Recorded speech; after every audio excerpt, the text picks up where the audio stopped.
Hey, it's been a while. I'm just coming on here to touch base.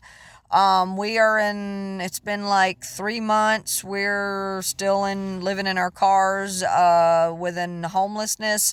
Um, my ex-husband, whatever, he had to get work done in his car.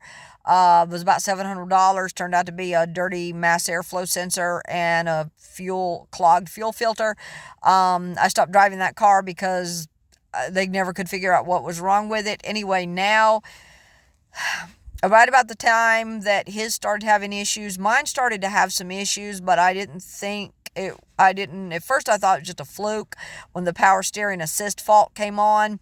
Anyway, turns out my car is the power steering in this car is totally electric. It has no power steering pump. It has no fuel, a belt, no fluid, nothing like that.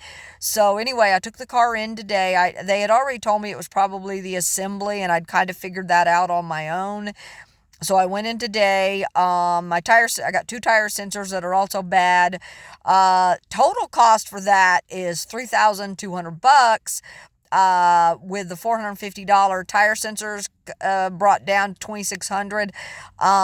Anyway, and that's for a brand new rack. I asked them, because I'd called yesterday and found out that they had a remanufactured power steering rack, and that brings the cost down to about $2,400. So it's about a $248 difference between a reman rack and a brand new rack. Both have 2-year warranties, unlimited mileage, so I don't really see much of a difference.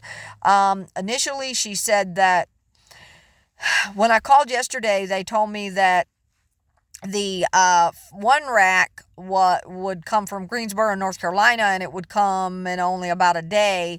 It would only take a day. And the other one, the reman rack, would take maybe 2 days, or maybe three, maybe a little bit longer, and the guy told me today when I went in there, maybe 3 to 5 days, because it's coming from Detroit.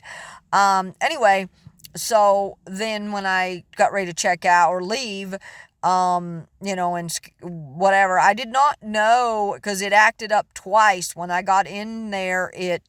And just to be clear, when the power steering assist fault comes on, the power steering is completely locked. I cannot turn the steering wheel at all. Not even it's not just hard to turn; it will not turn at all. It's completely locked. So it's a safety issue. But anyway, Sunday I went into a pretty much full blown panic mode when I went to pull out of a Denny's, and I just got literally stuck in the literally out in the middle of the parking lot, and I couldn't go forward. I couldn't go back up, couldn't go forward, couldn't do anything really, because I couldn't turn the car. Once I got it in, I finally managed to get it into a parking spot, and when I did, I turned it off. It was fine when I turned it back on, which is what it's done the last few times that's happened. Did it this morning at the dealership, and then it did it when they were trying to get it into the bay, and she said, I guess as opposed to just turning it back on, they just pushed it in, whatever. But then they managed to, but then they got it parked. It's a safety issue, so I know they really didn't want me to leave in the car, but I also knew that with 20, anywhere from 24 to 27 or $2,800, being able to afford another $400 for a rental car, or even another $400 for a motel, is pretty close to, that's tough. That's really, not really a possible situation right now. That's a lot of money, and that is going to completely wipe out my emergency fund. I'm not going to have anything left. I'm going to be at flat zero, trying to start all over again. I do have a little bit on my credit cards. They're pretty much maxed though, but I got a little bit on my credit cards. I can offset maybe some of the smaller expenses. Anyway, when I got ready to leave, turns out she said it would be a couple of days maybe on the new rack, but then she had to go back and check for the reman rack, and said she could have the reman rack in tomorrow, and then have me scheduled for Friday.